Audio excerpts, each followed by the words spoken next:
Hello friends, आज हम देखेंगे वेब एप्लीकेशन एंड उसके डिफरेंट कंपोनेंट्स। तो चलो स्टार्ट करते हैं।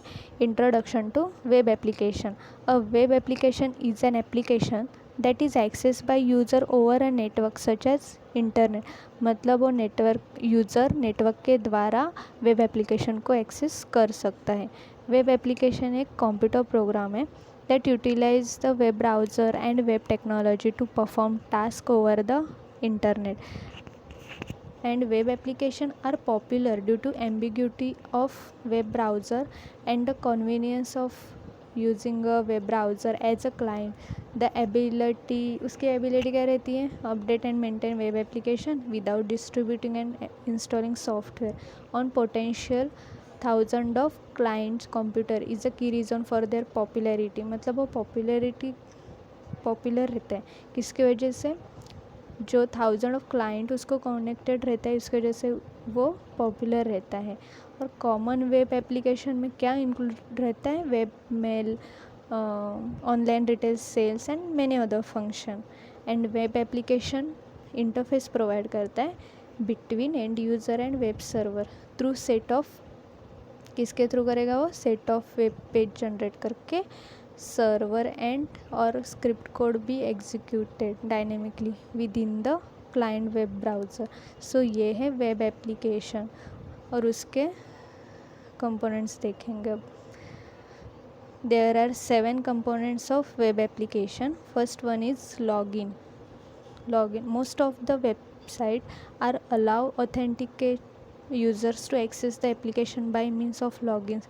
मतलब जो वेबसाइट रहता है डिफरेंट यूज़र को लॉगिन करने के लिए परमिशन देता है। इट मीन्स वेब एप्लीकेशन क्या करेगा? यूज़र ने जो सर्विस ऑफ़र किया रहेगा तो यूज़र नेम और पासवर्ड सबमिट करने बोलेगा वो। So it is necessary.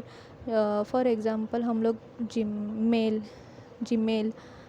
Facebook open करते हैं तो हम लोग को स्टार्टिंग में क्या पूछते हैं? यूज़र नेम और पासवर्ड, तब भी हम लोग नेक्स्ट पेज पे जा सकते हैं। सो ये है login.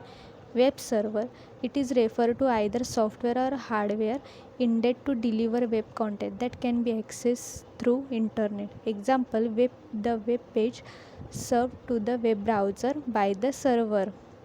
Third one is section tracking mechanism. हर एक web application section tracking mechanism रहता है।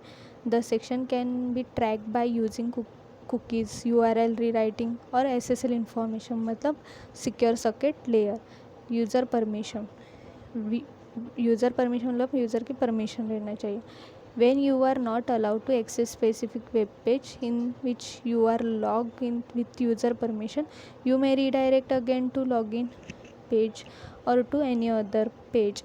मतलब यूज़र की परमिशन के, उसने खुद के परमिशन के अनुसार उसने लॉगिन किया रहेगा एक पेज, तो हम लोग को क्या रहता है कि उसमें ऐसा अलाउ नहीं रहता है कि एक पेज से हम लोग दूसरे पेज पे जा सकते हैं। लेकिन फिर भी हम लोग क्या करते हैं redirect again to log in page और एनी अदर पेज। सो इसे कहते हैं user permission.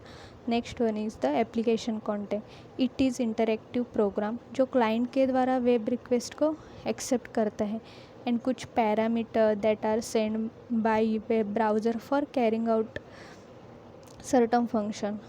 And next one is data access. Data access, usually the web page will be contacting with each other via data access library in which all the database detail are stored।